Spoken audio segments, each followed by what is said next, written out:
Netizens, bet magkatuluyan sina Vico Soto, Catriona Gray, perfect couple. Alright! Kung di pa po kayo nakapollow, follow and share lang po para sa news update. Salamat!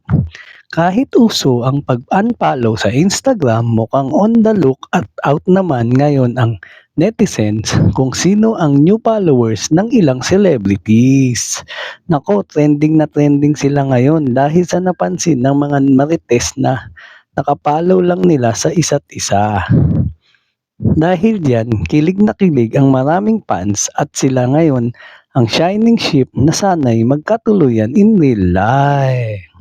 Siyempre, tiningnan ng kung ano yung kumakalat na chikang yan at confirm nga na pina-follow nila ang isa't isa sa IG.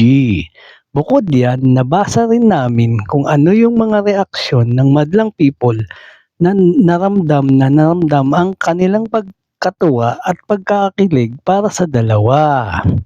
Narito ang ilan sa mga nabasa namin.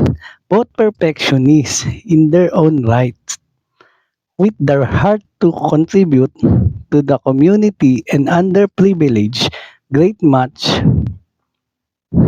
Yes, please, future President at First Lady na ba ito? They look good together. Lord, please make this happen for the Philippines. Matindi pa ito sa AIDAP. Pag sila magkatuluyan, mayor make move na. Puro ka lang trabaho, love life din pag may time. Bagay, this brings joy. Hoping this is not just a rumor.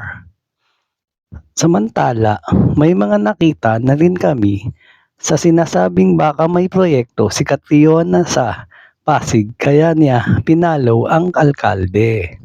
Take note rin mga kabandera na may condominium ang beauty queen sa nasabing lugar na ibinandera pa nga niya sa SOCMED noong 2023.